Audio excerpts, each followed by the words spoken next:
నమస్తే వ్యూయర్స్, నేను Sahasra. Welcome to our channel. మన తెలుగు వాళ్ళు ఎక్కడ ఉన్నా కూడా అక్కడ సంతోషం ఉంటుందని చెప్పేసి చాలామంది చెప్తా ఉంటారు. ఏ దేశం ఎగినా ఏ భాష ఎరిగినా తెలుగు భాష లెస్స అని చెప్పేసి శ్రీకృష్ణదేవరాయలే అన్నారు. సో మరి అలాంటి తెలుగు ప్రజలకి తెలుగుదేశం పార్టీ కూడా అంతే ప్రాధాన్యమని అందరికీ తెలిసింది. అసలు తెలుగుదేశం ఎప్పుడు పుట్టింది, ఎక్కడ పుట్టింది, ఎలా స్టార్ట్ అయింది అనే విషయం మీద ఈరోజు మాట్లాడుకుందాం. ఎందుకంటే ఈరోజు తెలుగుదేశం ఫార్మేషన్ డే సందర్భంగా తెలుగు బిడ్డ ఒకరు, తెలుగుదేశం అభిమాని ఒకరు మన స్టూడియోకి వచ్చారు. ఆయనతో ఇవాళ డిస్కస్ చేద్దాం దీని గురించి. నమస్తే అండి. నమస్తే అండి. సో తెలుగుదేశం ఫార్మేషన్ డే ఈరోజు అనేసి మనందరికీ తెలుసు. అసలు సీనియర్ ఎన్టీఆర్ గారు తెలుగుదేశం పార్టీ పెట్టడానికి కారణాలు ఏంటి, అసలు ఎలా మొదలైంది ఈ చరిత్ర? ఒకప్పుడు తెలుగు వాళ్ళు అని చెప్పేదానికి కూడా ఎదుటి వాళ్ళు పిలవలేకుండా మద్రాసీలు మీరు ఈ విధంగా అంటూ ఉంటే మేము తెలుగు వాళ్ళం అని సగర్వంగా ఎలుగెత్తి చాటాడు ఎన్టీ రామారావు గారు. ఒకప్పుడు కాంగ్రెస్ పాలనలో సంవత్సరానికి ఒక ముఖ్యమంత్రిని మారుస్తూ ప్రజలకు ఎవరు ముఖ్యమంత్రో ఎవరు మంత్రో తేడా తెలియని విధంగా చేస్తూ ఉంటే ఆ రోజు ప్రజలు ఎన్నుకున్న నాయకుడు 5 ఏళ్ళు ఉండాలి కానీ ఒక సంవత్సరానికి ఒకరు ఢిల్లీ ఎవరు మార్చడానికని ఢీకొట్టి వెళ్ళారు. అదేవిధంగా అప్పటికి గూడాల్లో గుడిసెల్లో ఎంతోమంది హరిజన గిరిజన దళిత వర్గాలు మగ్గిపోతూ ఉంటే చూసి భరించలేక, అదేవిధంగా సమాజంలో సగం ఉన్న మహిళలు అన్యాయం అయిపోతుంటే చూసి ఓరిమి పట్టలేక, అదేవిధంగా పేదవాళ్ళు ఇంకా పేదవాళ్ళగా అయిపోతూ ఉంటే చూసి ఓర్వలేక, అదేవిధంగా శ్రామికుడి చెమటలో నుంచి, అదేవిధంగా కార్మికుడు కరిగిన కండరాల్లో నుంచి, రైతు కన్నీళ్ళ రక్తంలో నుంచి పుట్టింది తెలుగుదేశం పార్టీ అని ఆనాడు ఎన్టీ రామారావు గారు చెప్పడం జరిగింది. అదేవిధంగా ఆ రోజు ఎన్టీ రామారావు గారు ఒక మాట చెప్పడం జరిగింది, ఈ తెలుగుదేశం పార్టీ తెలుగువాడి ఆత్మగౌరవం కోసం పుట్టిన పార్టీ అని చెప్పి చేయడం జరిగింది. అదేవిధంగా తెలుగుదేశం పిలుస్తుంది రా కదలిరా అని ఆ రోజు ఎన్టీ రామారావు గారు ఈ తెలుగు నేలపైన తిరుగుతూ తెలుగుదేశం పార్టీ స్థాపించిన తర్వాత తెలుగుదేశం పార్టీ ఏం చేస్తుందో, ఎలాంటి మార్పులు తీసుకొని వస్తుందో చెప్పడం జరిగింది. ఆ విధంగా చెబుతూ ఒకప్పుడు రాజకీయం అంటే పెత్తనం చలాయించడం అనే రోజుల్లో నుంచి రాజకీయం అంటే పేదలకు సేవ చేయడం అనే మార్గానికి తీసుకొని వచ్చింది తెలుగుదేశం పార్టీ. తెలుగుదేశం పార్టీ సిద్ధాంతం ఒకటే, సమాజమే దేవాలయం, ప్రజలే దేవుళ్ళు. అంటే సమాజం అనేది, ఈ సమాజం అనేది దేవాలయం లాంటిది. అక్కడ ఉన్న ప్రజలు దేవుళ్ళు లాంటి వాళ్ళు. వాళ్ళని పూజించడం అంటే వాళ్ళకి సేవ చేయడం మన బాధ్యత అని చెప్పి తెలుగుదేశం పార్టీని ఆనాడు ఎన్టీ రామారావు గారు మొదలు పెట్టడం జరిగింది. పార్టీ పెట్టిన 9 నెలల్లోనే అధికారంలోకి వచ్చిన ఏకైక ప్రాంతీయ పార్టీ తెలుగుదేశం పార్టీ. అదేవిధంగా పార్టీ పెట్టిన 4 ఏళ్లలోనే జాతీయ స్థాయిలో కేంద్రంలోనే ప్రతిపక్షంగా వహించిన పార్టీ కూడా తెలుగుదేశం పార్టీ. అది తెలుగుదేశం పార్టీ చరిత్ర. ఇప్పుడు తెలుగుదేశం పుట్టి దాదాపుగా 42 ఏళ్ళు అవుతుంది. అసలు ఏం చేసింది 42 ఏళ్లలో తెలుగుదేశం పార్టీ? మీరు ఒకటి అడుగుతూ ఉన్నారు, తెలుగుదేశం పార్టీ ఏం చేసింది అంటూ ఉన్నారు. ఒకటి చెప్పదలుచుకున్నాను, తెలుగుదేశం పార్టీ ఏం చేయలేదో మీరు అడగండి, నేను చెప్తాను ఒకసారి. ఈ తరం మా తరం యువతకి చాలామందికి తెలియకపోయింది. ఇప్పుడు తెలుగుదేశం పార్టీ 42 ఏళ్ళు అవుతుంది కదా అంటే గమనించుకున్న వాళ్ళు కూడా ఒక్కసారి ఆలోచించండి. తెలుగుదేశం గుండెలపైన చేయబెట్టుకొని ఆలోచించండి, తెలుగుదేశం పార్టీ ఏం చేసిందో మీ మనసుకు తెలుస్తుంది. ఎందుకంటే ఈరోజు ప్రతి పల్లెలో ఉండే రోడ్లు వేయించింది తెలుగుదేశం పార్టీ, ప్రాథమిక పాఠశాలలు కట్టించింది తెలుగుదేశం పార్టీ, అంగన్వాడీ కేంద్రాలు కట్టించింది తెలుగుదేశం పార్టీ, అదేవిధంగా ప్రైమరీ హెల్త్ కేర్ సెంటర్స్ కట్టించింది తెలుగుదేశం పార్టీ. ఈ మారుమూల పల్లెల్లో ఉన్న సర్పంచ్ ఆఫీస్ నుంచి రాజధానిలో ఉండే హైటెక్ సిటీ కంపెనీల వరకు కట్టించింది తెలుగుదేశం పార్టీ. ఇది ఏ విధంగా చేసిందో, ఏ విధంగా తీసుకొచ్చి మీకు క్లుప్తంగా చెప్పదలుచుకున్నాను. ఏ విధంగా అంటే మన తెలుగు రాష్ట్రాల్లో ప్రముఖంగా తెలుగు, ఉర్దూ, ముస్లింలు కూడా ఉన్నారు.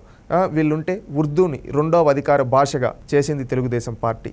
ఇది మాత్రమే కాకుండా తెలుగుదేశం పార్టీ ముఖ్యంగా మైనారిటీలకు ఏం చేసింది అని మనం మాట్లాడుకుంటే ఫస్ట్ ఒక్కొక్క వర్గంతో వద్దామండి. మైనారిటీలకు ఏం చేసిందంటే తెలుగుదేశం పార్టీ ఉర్దూ భాషని 2వ అధికార భాషగా, తెలుగు తర్వాత 2వ అధికార భాషగా ఉర్దూని ప్రవేశపెట్టింది తెలుగుదేశం పార్టీ. అదేవిధంగా మైనారిటీ కార్పొరేషన్ ఎస్టాబ్లిష్ చేసింది తెలుగుదేశం పార్టీ.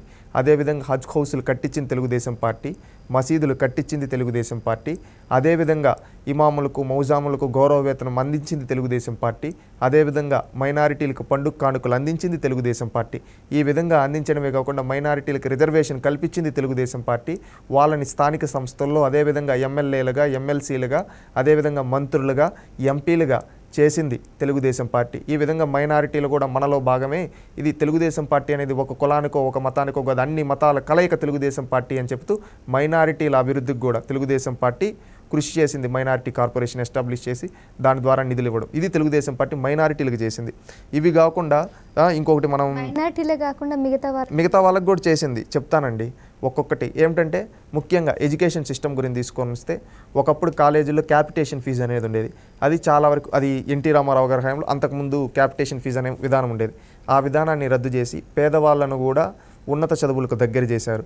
ఇంకొకటి ఏంటంటే చదువుల్లో తారతమ్యాలు ఉండకూడదు, స్కిల్ బేస్డ్ మీద వాళ్ళకి సీట్లు రావాలని చెప్పి ఎంసెట్ విధానాన్ని ఇప్పుడు మనం చూస్తూ ఉంటాం.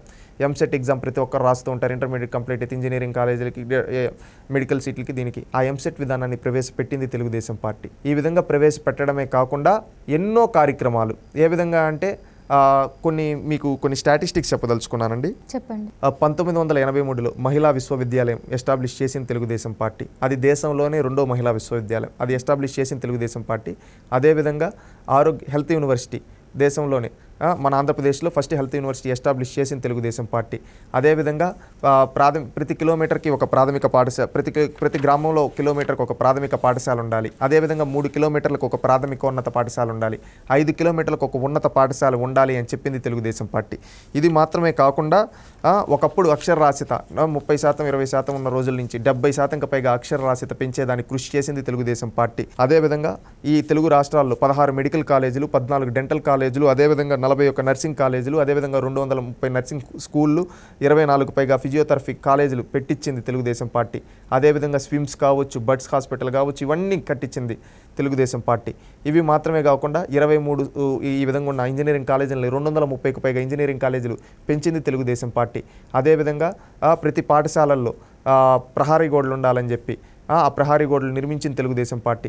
అదేవిధంగా జిల్లా పరిషత్ హై స్కూల్లో, మండల పరిషత్ హై స్కూల్ని ఎక్కువ ఎస్టాబ్లిష్ చేసిన తెలుగుదేశం పార్టీ. ఇవి మాత్రమే కాకుండా 11 డిఎస్సీలు ఇచ్చి 1,00,000కు పైగా ఉద్యోగాలు ఇచ్చింది తెలుగుదేశం పార్టీ. ఇవన్నీ చేయడమే కాకుండా చదువుల పండుగ అని ఒక కార్యక్రమం పెట్టి ప్రతి పేదవాడు చదువుకోవాలి, పేదరిక నిర్మూలన అనేది విద్యతో మాత్రమే సాధ్యమని భావించి ఆ రోజు ప్రతి ఒక్కరిని చదివిపించి వాళ్ళని ఉన్నత స్థాయిలో కూర్చోబెట్టిన తెలుగుదేశం పార్టీ. ఈ విధంగా విద్యను ప్రోత్సహించింది. ఇవి మాత్రమే కాకుండా తెలుగుదేశం ముఖ్య సంక్షేమ పథకాలు మాట్లాడుకున్నట్లయితే జన్మభూమి కార్యక్రమం, డాక్రా కార్యక్రమం, ఇంకా ఇవన్నీ ఉన్నాయి కదండి.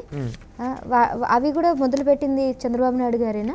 నేను ఒకటి చెప్పదలుచుకున్నాను. తెలుగుదేశం పార్టీ అనేది సంక్షేమానికి పుట్టినిల్లు. ఏ విధంగా అంటే ఒకప్పుడు ₹2 కిలో బియ్యం కాడ నుంచి మొదలు పెడితే, ఒకప్పుడు గంజినీలకు మాత్రమే పరిమితమైన కుటుంబాలకి ఆ భోజనం పెట్టింది తెలుగుదేశం పార్టీ. ₹2 కిలో బియ్యం ఇంట్రడ్యూస్ చేసి రేషన్లో ఆ రోజు ప్రతి పేదవాడికి భోజనం పెట్టింది తెలుగుదేశం పార్టీ. ఆ తర్వాత జనతా వస్త్రాలు కావచ్చు, అదేవిధంగా ఇప్పుడు మహిళలకు ఆస్తిలో సమాన హక్కు ఉన్నారు కదా, ఆ చట్టం తీసుకొని వచ్చింది తెలుగుదేశం పార్టీ. ఇది మాత్రమే కాకుండా ఇప్పుడు చట్టసభల్లో మహిళలకు రిజర్వేషన్లు అంటున్నారు.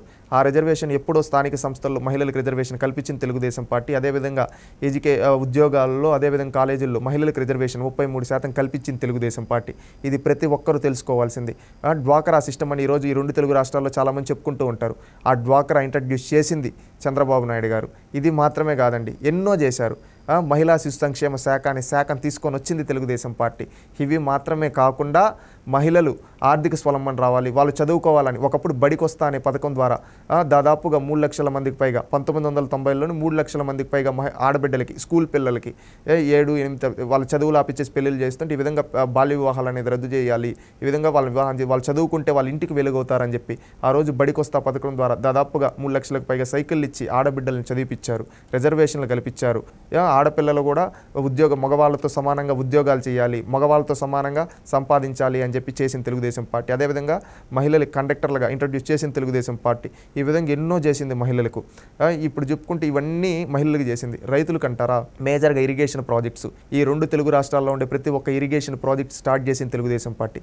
ఏ విధంగా అంటే గాలేరు నగిరి, హాంద్రి నీవా, తెలుగు గంగా, మళ్ళీ అదేవిధంగా ప్రియదర్శిని జోరాల, నెట్టెంపాడు, మద్దువలస, అదేవిధంగా పులిచింతల, అదేవిధంగా కందలేరు, ఈ విధంగా చెప్పుకుంటూ పోతే ఎన్నో ఇరిగేషన్ ప్రాజెక్టులు పూర్తి చేసి ఆ రోజు ఇటు తెలంగాణకి, అటు రాయలసీమకి, ఇటు కోస్తాంధ్రకి నీళ్ళు ఇచ్చింది తెలుగుదేశం పార్టీ. అదేవిధంగా 2 నదుల అనుసంధానం చేసింది, గోదావరి కృష్ణా నదుల్ని, అది తెలుగుదేశం పార్టీ చేసింది.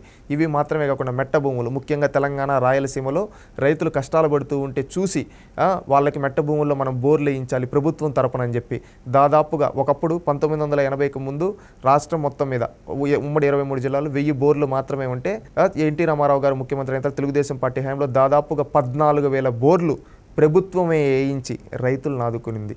అది తెలుగుదేశం పార్టీ మార్క్ రైతులకు చేసింది. ఇవి మాత్రమే కాకుండా విద్యలో చూసాం, మహిళలకు చూసాం. ఈ విధంగా ప్రతి ఒక్క రంగానికి ఒక రీఫార్మ్స్ అనేది తీసుకొని వచ్చింది. ఏ విధంగా అంటే ప్రజల వద్దకే పాలన అని చెప్పి అన్నాడు చంద్రబాబు నాయుడు గారు.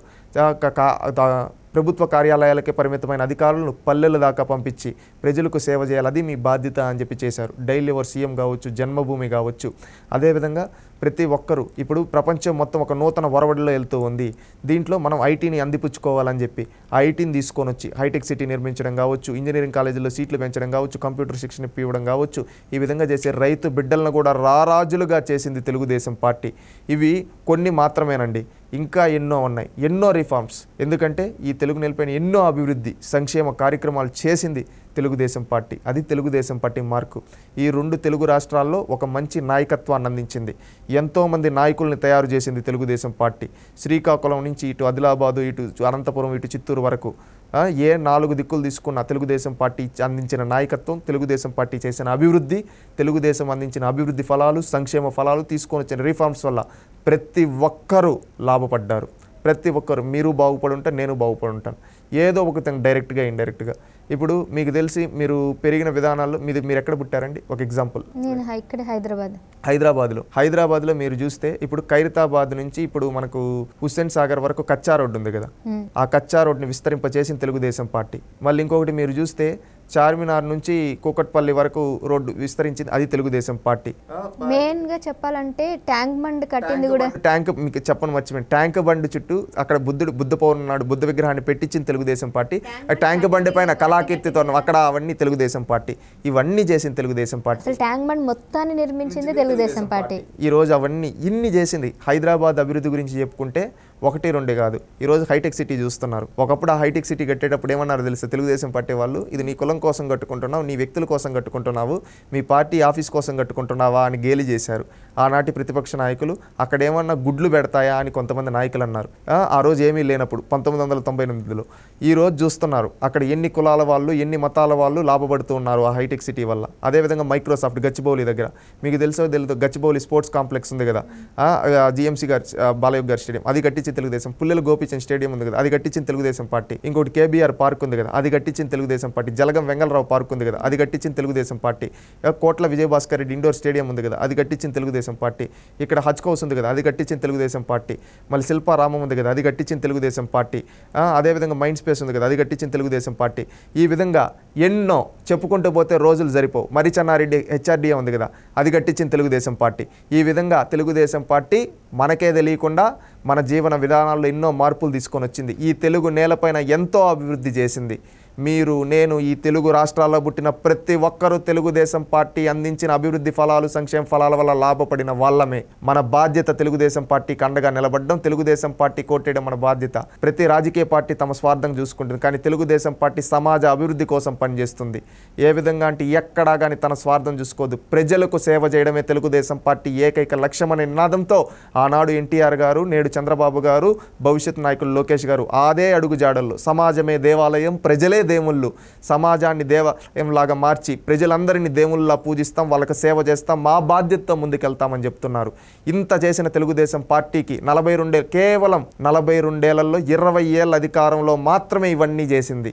ఇంకా అధికారం ఇస్తే ఇంకా ఎన్ని మార్పులు తీసుకొని వస్తుంది, ప్రపంచాన్ని తలదన్నే విధంగా మన తెలుగు రాష్ట్రాలను అభివృద్ధి చేస్తుందని నేను భావిస్తూ ఉన్నాను. ప్రతి ఒక్కరూ యువత తెలుసుకొని తెలుగుదేశం పార్టీతో కలిసి నడిచి మన తెలుగు నేలను అభివృద్ధి చేసుకున్నామని నేను పిలుపునిస్తూ ఉన్నాను. ఆనాడు ఎన్టీ రామారావు గారు తెలుగుదేశం పిలుస్తుంది, రా కదలిరా అన్నారు.